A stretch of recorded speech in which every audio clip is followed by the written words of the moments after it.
mukunzi w'umurongo wo kwezwa ari wo kwezwa channel, reka ngusuhuze mu izina rya Yesu Kristo umwami n'umukiza wacu. Uyu munsi tugiye gukomereza hamwe ibyigisho twatangiye bidufasha gusobanukirwa n'amahame shingiro y'ukuri kwa Bibiliya. Tukaba tugeze ku ihame rya kane aho turi kwiga Imana mwana, cyane cyane kugira ngo dusobanukirwe n'Imana twizera iyo ari yo. Uyu munsi rero turareba ubuhanuzi bwerekeye umukiza. Uwo muri kumwe muri iki kiganiro ni Kayishema Joel. Dusenge. Data wa twese uri mu ijuru, tugushimiye ijambo ryawe wandikishije kugira ngo rituyobore muri iki gihe giheruka amateka y'isi. Tutarifite byatugora cyane kubaho muri iki gihe ndetse no kumenya ahazaza hacu ko hateye, ariko ukuri kwawe kwashyizwe ahagaragara kugira ngo kutuyobore. Ufashe umuntu wese utegeye amatwi iki kiganiro, kandi Data mwiza, bidatinze ubwo Kristo azerekanwa tuzabashe kumusanganira. Kugusenga kwacu mu izina rya Yesu, amen.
Ubushize rero twabaye nk'abatangira ndetse tuza kurebera hamwe uburyo Kristo yahindutse umuntu, kandi ibyo bikaba byarabaye ari ugusora k'ubuhanuzi, ndetse tubona n'uburyo agakiza kagenewe abatuye isi kagiye kagaragazwa mu buryo bw'ibigereranyo, nanone mu mvugo shusho ya gihanuzi. Uyu munsi rero tukaba tugiye gukomereza ku buhanuzi bwerekeye umukiza. Ubuhanuzi ni byiza kuumenya, kandi n'itorero ryasigaye ryahawe ubutumwa bugendanye cyane cyane n'ubuhanuzi kugira ngo ribashe gutandukana n'andi. Itorero ry'Abadiventiste umunsi wa karindwi rifite umwihariko wo kugira ubutumwa bugendanye n'ubuhanuzi, cyangwa se kumenya ibihishwe rimwe na rimwe abandi bita ubwiru, ariko ijambo ry'Imana rikagaragaza ko byahishuwe byashyizwe ahagaragara. Imana yari yarasezeranye ko umukiza Mesiya wasizwe azakomoka mu rubyaro rwa Aburahamu. Mu rubyaro rwawe ubwo wavugwaga ni Aburahamu, ni Uwiteka amubwiye nk'uko tubona mu Itangiriro igice cya 22 umurongo wa 18, ndetse no mu gice cya 12 umurongo wa 3, aho Uwiteka yahaye Aburahamu isezerano amubwira ngo mu rubyaro rwawe niho amahanga yose azaherwa umugisha. Mu rubyaro rwa Aburahamu Imana yaravuze ko arimo amahanga yose azaherwa umugisha.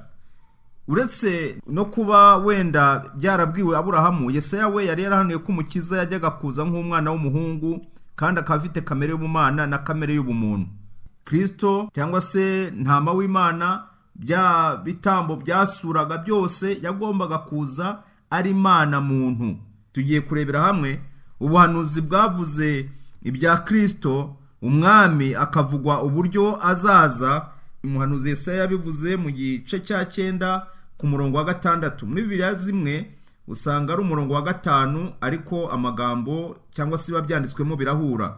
Umurongo wa 6 aravuga ngo nuko umwana yatuvukiye, duhawe umwana w'umuhungu, ubutware buzaba ku bitugu bye, azitwa igitangaza, umujyanama, Imana ikomeye, ni Imana muntu. Iri somo ritangira ngo nuko umwana yatuvukiye. Urumva n'ugomba kuvukira mu bantu. Ni umubyeyi uzasama inda kandi abyara umwana w'umuhungu. Nuko umwana yatuvukiye duhawe umwana w'umuhungu, ubutware buzaba ku bitugu bye, azitwa igitangaza, umujyanama, Imana ikomeye, Data wa twese uhoraho, umwami w'amahoro. Gutegeka kwe n'amahoro bizagwirira ku ntebe ya Dawidi n'ubwami bwe bitagira iherezo, kugira ngo bibukomeze, bibushyigikize guca imanza zitabera no gukiranuka, uhereye none ukageza iteka ryose. Ibyo ngibyo Uwiteka Nyiringabo azabisohoresha umwete we. Ubu ni ubuhanuzi bwahanuwe kandi bivugwa bitari byaba, niyo mpamvu bwitwa ubuhanuzi nyine.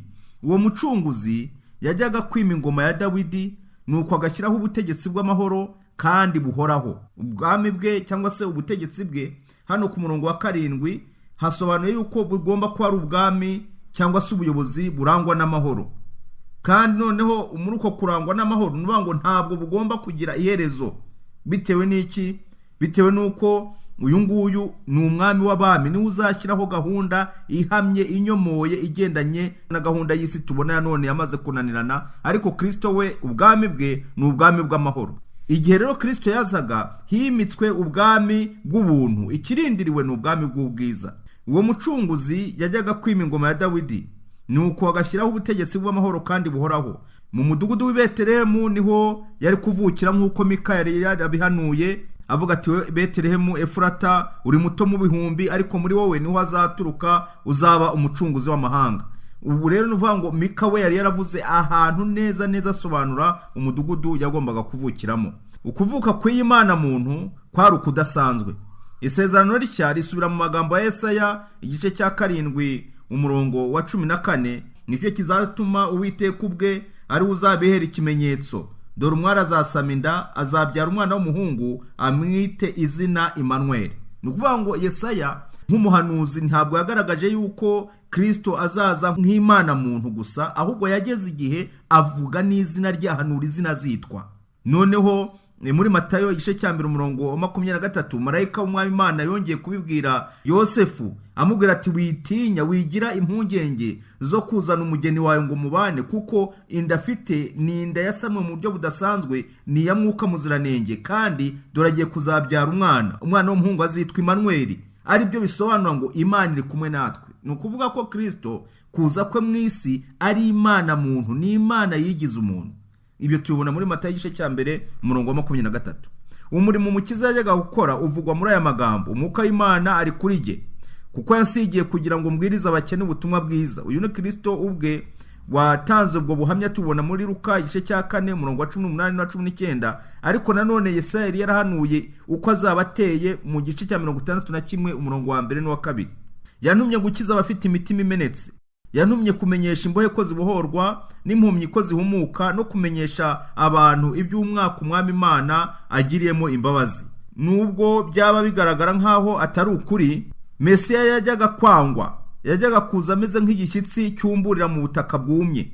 Ntiyari afite ishusho nziza cyangwa igikundiro, kandi ubwo twamubonaga ntiyari afite ubwiza bwatuma tumwifuza.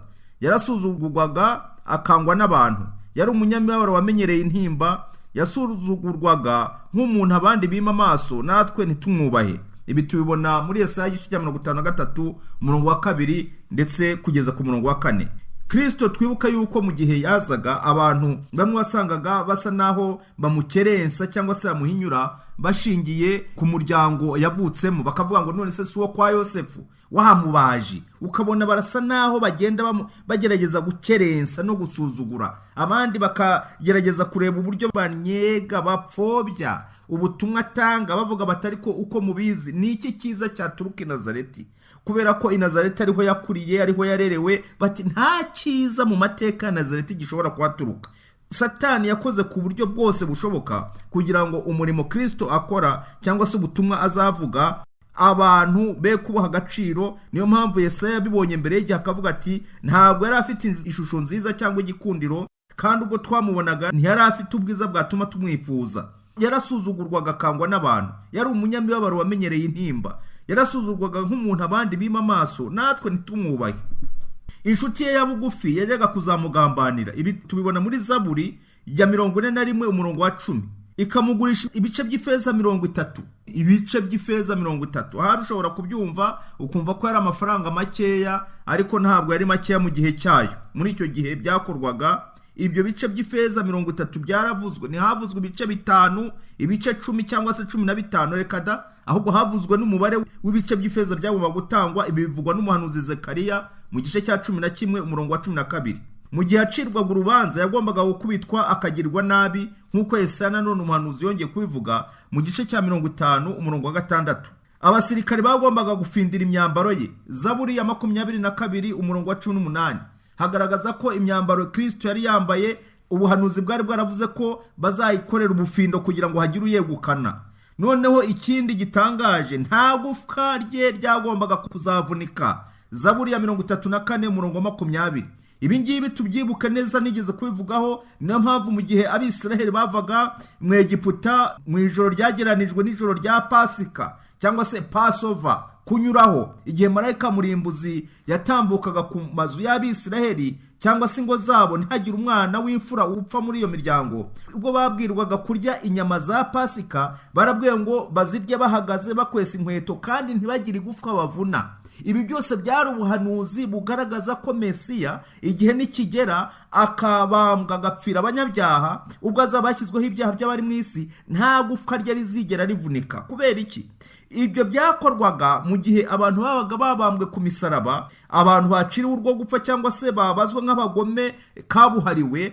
Abo ngabo iyo bageragezaga uburyo bwose bwo kwihutisha urupfu rwabo bitewe n'ibihe runaka barimo, cyane cyane iyo byabaga byagonganye n'iminsi mikuru, icyo gihe bakoraga ku buryo bavuna amagufwa yabo kugira ngo urupfu rwabo rwihute. Igihe bazaga kuvuna amagufwa yabo rero, bavunnye amagufwa y'ibisambo, bageze kuri Kristo we basanga yamaze gutanga byarangiye. Noneho umusirikare agira umujinya, biramuyobera, ahita amutera icumu mu rubavu, ariho havuyemo amaraso n'amazi bitewe n'uko umutima wa Kristo wari wamaze gusandara. Umutima wa Kristo wari wasandajwe n'umuremere bw'ibyaha by'abatuye isi yari afite. Ntabwo ari ukuvuga ko ari iryo cumu ryawusandaje, oya, ahubwo yateye icumu mu rubavu. Noneho kubera ko umutima wa Kristo wari wamaze gusandara, amaraso n'amazi byari byaretsemo birasohoka. Aha rero ubuhanuzi bwari bwaragaragaje ko abasirikare bazafindira imyenda ye, kandi ko nta gufa rye ryagomba kuvunika, nk'uko biri muri Zaburi 34 umurongo wa 20. Ariko yari akwiriye gucumitwa icumu nk'uko Zekariya yari yabivuze mu gice cya 12 umurongo wa 10. Mu mibabaro ye ntiyigeze arwana, ahubwo nk'uko intama icecekera imbere y'uwikemura, niko atabumbuye akanwa ke. Yesaya 53 umurongo wa 7. Umukiza utagira inenge yagombaga kuzabazwa birenze urugero kubw'ibyaha, nyamara imibabaro yacu niyo yikoreye, kandi intimba zacu nizo yishyizeho. Urumva hano haravugwa ibyo yikoreye, si ibye, ni ibyacu. Intimba zacu, imibabaro yacu nibyo yikoreye, nibyo yishyizeho. Ariko twe twamutekereje nk'uwakubiswe n'Imana, agacumitwa nayo, agahetameshwa n'imibabaro. Ahangaha niho tubona abantu bageze igihe bavuga ku musaraba ngo ngaho ngo imanure nibura umwana w'Imana. Ibyo bakoraga natwe iyo tuhaba wasanga ariko twari kwitwara. Mu gihe abandi bavugaga bati nyabuna nararengana, abandi bemeye ko abadayimoni babinjiramo bakavuga ngo nabambwe. Abandi ugasanga bavuga bati wakijije abandi, wagiye uzura abapfuye, none kuva ku musaraba byakunaniye. Ariko dushimira Imana, Yesu arangije avuga ijambo rikomeye cyane, bigaragara yuko icyamuzanye ntabwo ari ukurwana, si ugutongana. Ndetse yewe n'abigishwa tubona ko Petero yagerageje kureba uko amurwanirira mu gihe bamufataga afata inkota agira ngo arwane, ariko aramubwira ati uwicisha inkota nawe azicisha inkota. Afata ugutwi k'umugaragu w'umutambyi yari amaze gutema kuguye hasi, Yesu arangije agusubizaho. Mu gihe cye cya nyuma cyose igihe yarwanywaga, yagerageje kugaragaza ko ari umwami w'amahoro. Ntabwo yagaragaje ko ari umwami w'intambara cyangwa se wo guhangana, ni umwami w'amahoro nk'uko ubuhanuzi bwavugaga. Noneho ikindi kigeretse kuri ibyo, kubera ko agakiza yazanye, nk'uko ubuhanuzi bwabivugaga nabo bwavuga ati nimanikwa hejuru y'isi nzireherezaho abantu bose. Arangije agaragaza neza ko agakiza ukakira wese azagahabwa. Aravuga ati data ubababarire kuko batazi icyo bakora. mu yandi magambo nuvuga ngo baramutse basobanukiwe n'iki gikorwa kiri gukorwa, bagasobanukirwa n'igikorwa ndi kubakorera, bagasobanukirwa n'uyu mutwaro nikoreye, n'uyu mutwaro uremereye, n'igihano cy'ibyaha bagombaga kuzabona ko ari byo uri kugihanwa, baramutse babyemeye bakwakira imbabazi z'Imana. Niyo mpamvu Yesu avuze ngo data ubababarire kuko batazi icyo bakora. Kandi dukwiye gushimira Imana ko nyuma y'urupfu rwa Kristo benshi mu bari muri iki gikorwa barihannye ku munsi wa Pentekote. Bamandi bavuga bati tugire dutabagera mu 3,000 bakira ubutumwa bwiza, kandi nabo bari hahandi cya gihe mu gihe bavuga ngo nabambwe. Imana yacu rero ni Imana y'imbabazi, imbabazi zayo zihoraho iteka ryose, ntabwo igira umupaka. Umukiza utagira inenge yagombaga kuzababazwa birenze urugero kubw'ibyaha, nyamara imibabaro yacu niyo yikoreye kandi intimba zacu nizo yishyizeho, ariko twe twamutekereje nk'uwakubiswe n'Imana agacumitwa nayo, agahetamishwa n'imibabaro, nyamara ibicumuro byacu ntibyacumitiwe. Yashenjaguriye gukiranirwa kwacu, igihano kiduhesha amahoro cyari kuri we, kandi imibyimba ye niyo adukirisha. Kandi Uwiteka amushyizeho gukiranirwa kwacu twese, yakuwe mu isi y'abazima, akubitirwa ibicumuro by'ubwoko bwe. Yesaya 53:4 kugeza 8. Muntu w'Imana, dukwiye kumenya ko igihano Kristo yahuye nacyo, ibyamubayeho ntabwo ari iby'abayuda, ahubwo ni iby'abatuye isi yose. Uyu rero niwe mukiza wahishuwe, ntabwo ari wundi. Usanga hari inyigisho bamwe bavuga ngo Yesu turamwemera, ngo ariko ngo hari undi wagombaga kuzaza hanyuma ye. Ukibaza uwo wundi wagombaga kuzaza hanyuma ye ninde? Nta wundi wahanuwe, nta wundi wavuzwe, ni Yesu Kristo, umwana w'Imana, Emmanuel, uwo tumaze kubona n'amazina yatangajwe, umusozi azavukiraho, umudugudu azavukiraho ukavugwa mbere y'igihe. Yesu Kristo rero niwe mukiza wahishuwe. Yesu Kristo niwe wenyine wasohoje ubuhanuzi ibyanditswe byari byaragiye bivuga. Ibyanditswe bisubira mu masekuruza ye kugeza kuri Aburahamu, noneho bikamwita umwana wa Aburahamu, nk'uko tubibona muri Matayo 1:1. Pawulo we yemeza ko amasezerano Imana yasezeraniye Aburahamu n'urubyaro rwe yasohoreye muri Kristo, nk'uko tubibona mu Bagalatiya 3:16. Izina Mesiya wasizwe, ariko wasigiye kuba umwana wa Dawidi, rihawe kenshi muri Matayo 21:9. Yahujwe neza na Mesiya wari warasezeranywe, ari wagombaga kuzima ingoma y'ubwami ya Dawidi. Ibi ngibi iyo turebye muri Bibiliya mu isezerano rishya mu Byakozwe n'Intumwa, igihe abigishwa basobanuraga ibijyanye n'ibisekuru bya Kristo, igice cya 2 umurongo wa 29 cy'Ibyakozwe n'Intumwa, turakomeza tugeze ku murongo wa 36. Haravuga ati ni igihe Petero yasobanuraga abwira abantu ati aba bantu ntabwo basinze, ibingibi ni ibyari byarahanuwe. Arangije ati bagabo bene data, nta kimbuza kubabwira nshize amanga ibya sogokuruza mukuru Dawidi, yuko yapfuye agahambwa, ndetse n'igituro cye kiracyari iwacu n'ubu. Nuko rero kuko yari umuhanuzi akamenya ko Imana yamurahiye indahiro, wavuga ni Dawidi, yuko izamuha umwe mu buzukuruza be ngo abe ari we usubira ku ngoma ye. Yavugaga ibyo kuzuka kwa Kristo abibonye bitari byaba, nicyo cyatumye avuga ko atarekewe kuzimu. Uyu nguyu ni Dawidi wabivugaga, kandi ngo n'umubiri we nturakabora. Imana yazuye Yesu wo, natwe turi abagabo bo guhamya ibyo. Nuko amaze kuzamurwa n'ukuboko kw'iburyo kw'Imana no guhabwa na se ibyo yasezeranije ari byo Mwuka Wera, none asutse icyo mureba kandi mwumva. Ibi yabisobanuraga ku munsi wa Pentekote, abantu bari kumva abantu babwiriza ubutumwa bwiza mu ndimi z'iwabo za kavukire. Bavuga bati abantu bari kubishobora bate, kuki turi kubumva bavuga mu ndimi z'iwacu za kavukire kandi nta gusobwa? Arangije ati ibi mubone rero ni ibyahanuwe, kandi ibi bibaye kubera ko Kristo yazutse akava mu bapfuye, nk'uko Dawidi yari yavuze. Nuko akomeza ku murongo wa 34 ati kuko atari Dawidi wazamutse mu ijuru, ahubwo ubwo yaravuze ati Uwiteka yabwiye umwami wanjye ati icara iburyo bwanjye, ugeze aho nzashyirira abanzi bawe munsi y'ibirenge byawe. Nuko mu muryango wa Israeli bose ntibamenye badashidikanya yuko Yesu wo mwabambye Imana yamugize umwami na Kristo. Amen. Hano Petero arimwo aravuga ashize amanga, avuga ati wa wundi mwabambye ntabwo bagifite.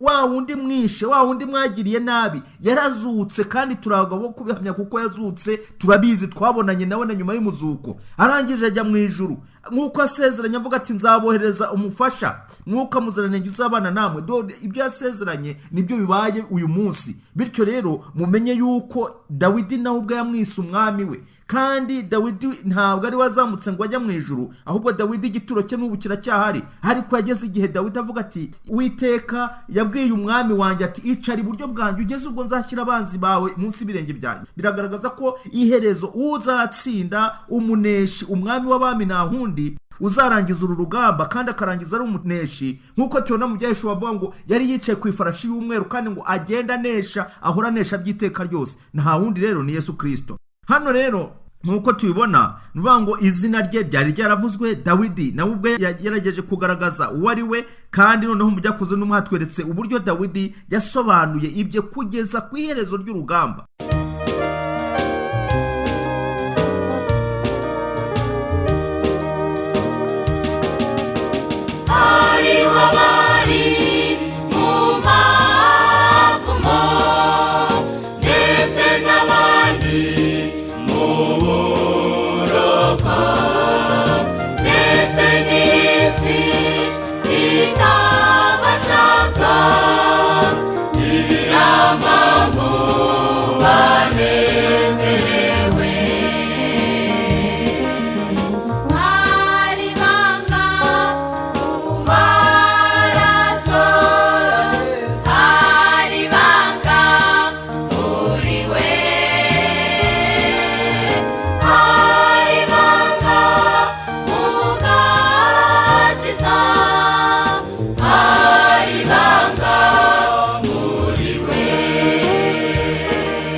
Ukuvuga kwa Yesu kwabaye igitangaza. Umwari Mariya yasamye inda bitewe na Mwuka Muziranenge, nk'uko tubona muri Matayo igice cya mbere umurongo wa 18 kugeza 23.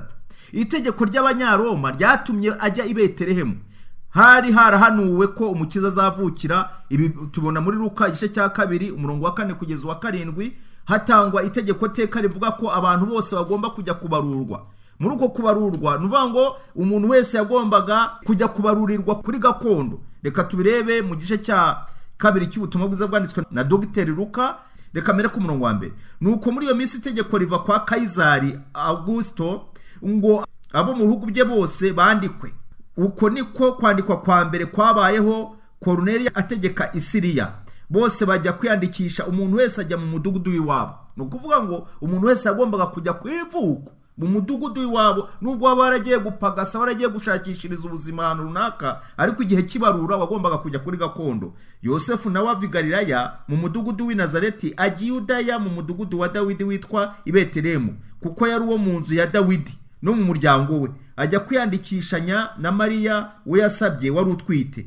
Noneho ngo bakiri iyo, igihe cye cyo kubyara kirasohora, abyara umuhungu w'imfura, amworosa imyenda y'impinja, amuryamisha mu muvure w'inka, kuko bari babuze umwanya mu icumbi. ahangaha abasesenguzi bagaragaza ko uyu muvure wari uwo bajyaga buhiriramo amatungo mu kiraro cyari ahantu mwibugaho inka zajyaga zibyagira. aho ngaho niho yabashije kubona icumbi. mu by'ukuri aho niho umwami w'abami yavukiye, niho umutware utwara abatware yavukiye. abantu banze guha icumbi uwo mubyeyi wari ufite ikibazo, bavuga bati genda rwose nta mwanya dufite, nta cumbi dufite, bamwirengagije. aha rero niyo mpamvu Yesu yavuze ngo yasaga naho twamwimye amaso. ni ngo Kristo yimwa amaso uhereye mu kuvuka kwe gukomeza ubuzima bwose, abantu bibereye mu byabo bahugiranye, badasobanukiwe uwo mushyitsi wabagendereye yuko ari we mukiza wabo, ari we mucunguzi wabo. iri tegeko rero ryatumye ubuhanuzi busohora. imwe mu mazina twabonye ni Emmanuel, cyangwa Imana iri kumwe natwe, bigaragaza kamere ye y'ubumana n'iya kimuntu, kandi bikerekana neza icyifuzo cy'Imana cyo kwisanisha n'abantu, nk'uko tubona muri Matayo igice cya mbere umurongo 23.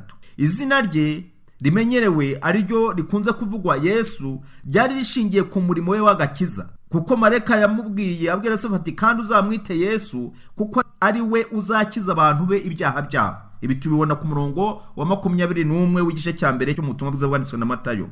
Yesu yerekanye ko umurimo we uhuye neza n'uwa Mesiya wari warahanuwe muri Yesaya 61 umurongo wa 1 n'uwa 2. ubwo Kristo yari ari mu rusengero, hari igihe yatangarije abantu arababwira ati uyu munsi aya magambo ye byanditswe asohoye mu matwi yanyu. ni ngo Kristo nawe ubwo yari umusomyi, yari azi ibyagiye bihanurwa. arangije abwira abantu ari mu ngoro, ari mu rusengero ati ibi byose mbabwiye mbasomeye bisohoreye mu matwi yanyu. barangije bararakara bati arigereranije, babafasha amabuye kugira ngo bamutere ndetse ngo bajye kumuhirika mu manga, ariko arangije ngo baca mu myanya y'intoki. nubwo Yesu yatangaje benshi mu bwoko bwe, ubutumwa bwe bwanzwe n'igice kinini cyabo. ibi tubibona muri Yohana igice cya mbere umurongo wa 11, aho umugaragu w'Imana agaragaza uburyo yaje mube ntibamwemere, abantu bagakunda umwijima kurutisha umucyo. usibye abantu bake ntiyigeze yemerwa nk'umukiza w'abari ku isi. aho kugira ngo bamwakire neza, bamwakirije kumugirira nabi no gushaka kumwica. tubona uburyo Herode yashyizeho gahunda yo kugira ngo yicishe abana b'impinja.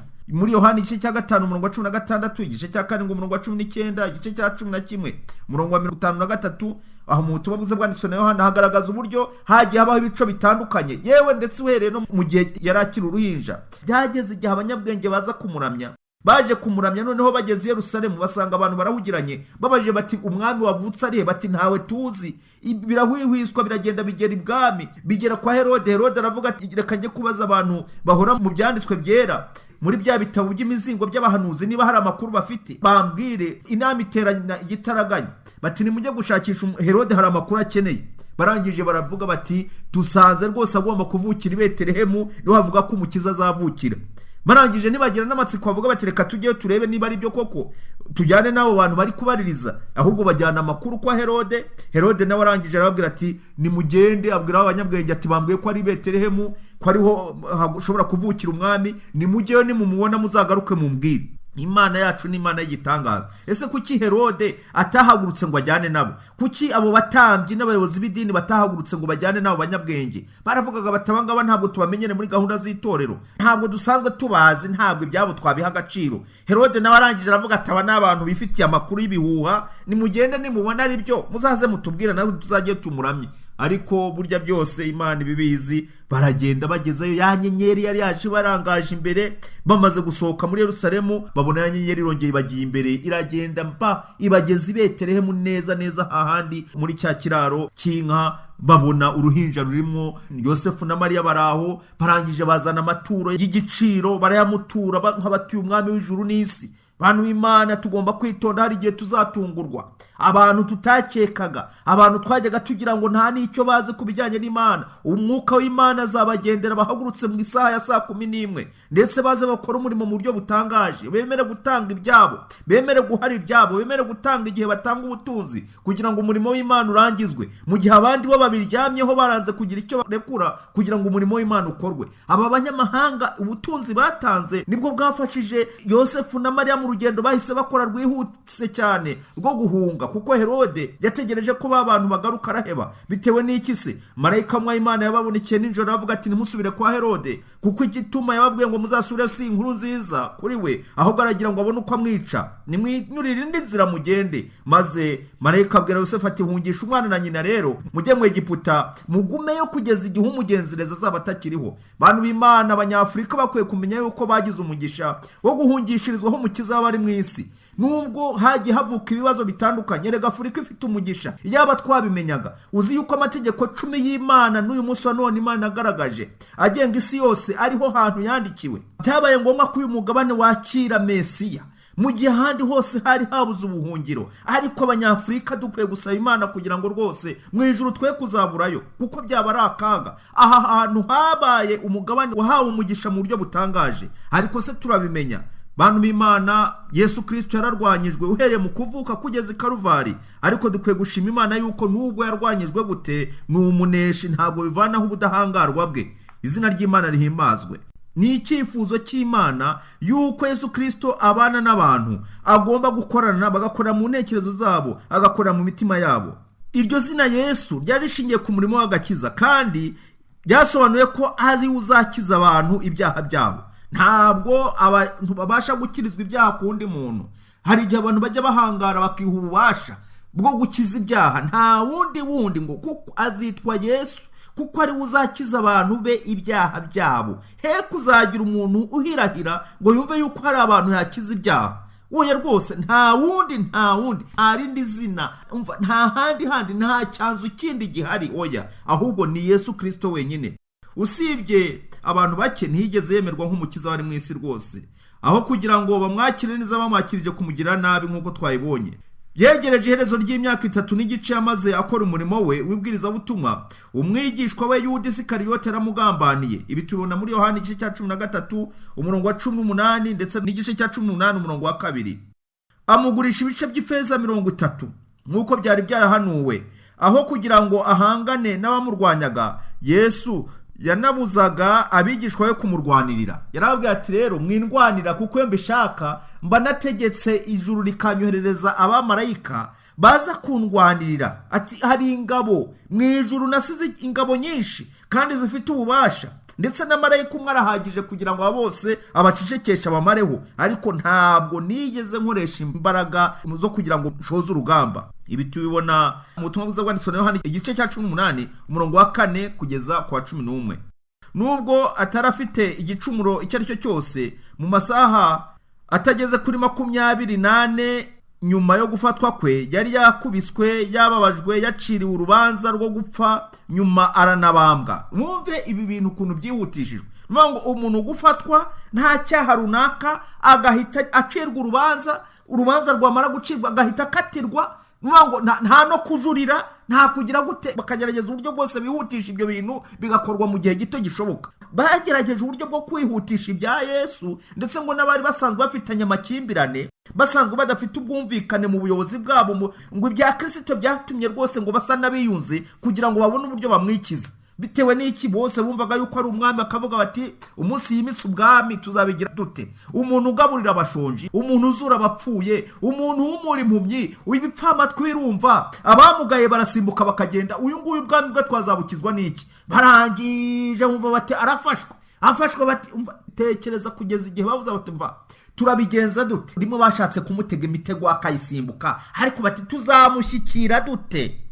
Bicara mu nama baragerageza batumva rero reka tugerageze ture mu bigishwa be, muri babantu bamuhora hafi bahorana, niba hari umuntu ufite inyota y'ifaranga, uhari umuntu wumva akeneye kubaho neza, akaba akeneye ubuzima bufite viziyo rwose, ari kumwe natwe iby'Imana agasa naho abirimo ajenjetse. Barangije babona uwitwa Yuda, baramubwira batari ko Yuda, baramuhamagara. Umva, nibaza ukuntu bamuhamagaye n'ukuntu yibesa abandi bigishwa, akagenda akaganira n'abo bantu. Baravuga batari ko Yuda, buriya uramutse urebye ukuntu mutugenzereza ukamudushyikiriza, ko ari wowe ubana nawe uzi amabanga, uzi naho abaye kwiherera, uzi uko mubyuka, mbese buriya tuguhaye ibiceri Yuda ntabwo wadufasha idosiye ikarangira rwose.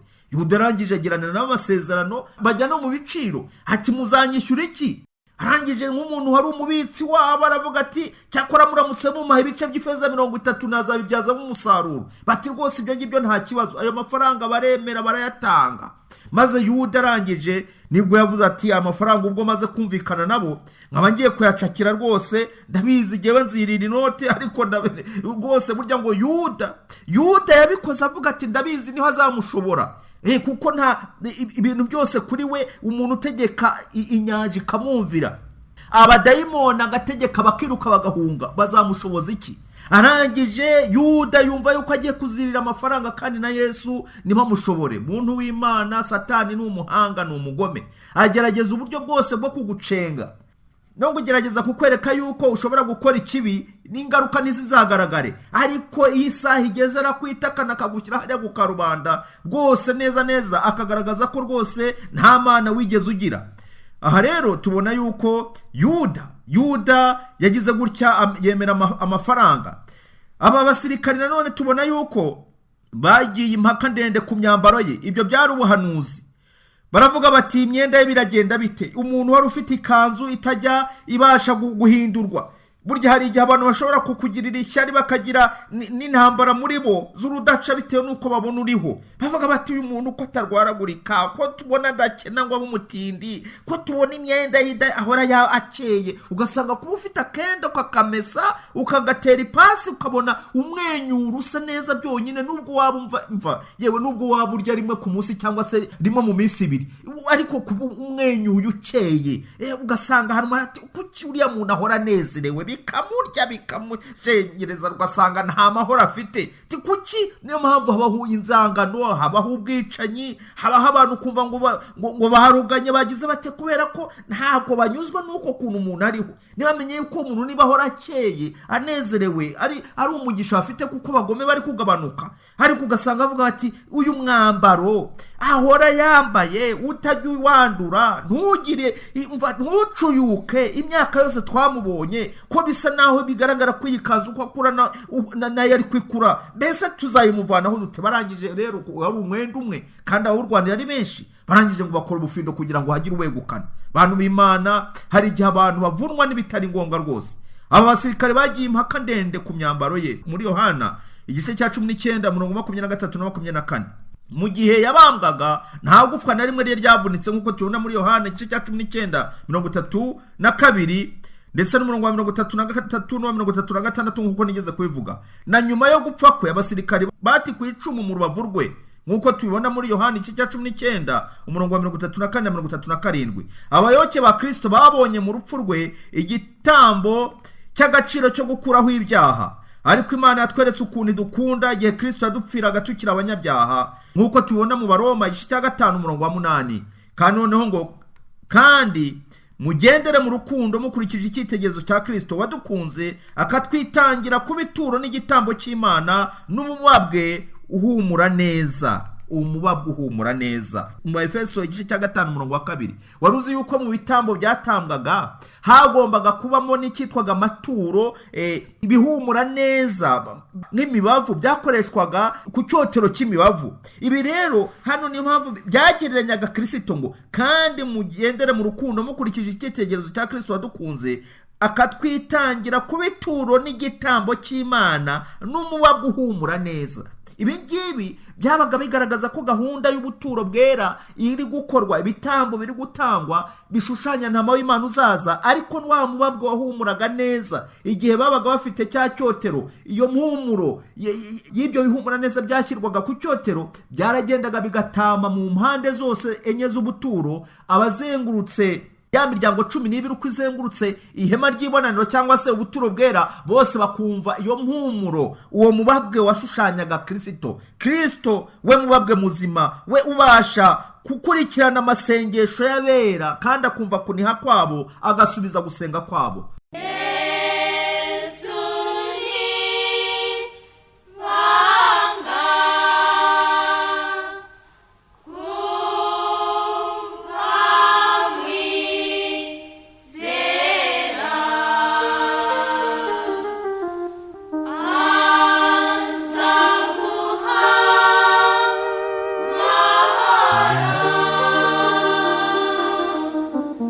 Oh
Mana ndagusabira muri uyu mwanya kugira ngo uyu Kristo wahishuwe twe kumusuzugura no kumukeresa cyangwa se kurwanya ukuri kwashyizwe ahabona, ahubwo natwe tumwizere kandi tumumenyesha abandi, kugira ngo ubwo azerekanwa ari jye namwe tuzabashe kumusanganira. Nibyo mbasabira, nanjye nisabira mu izina rya Yesu.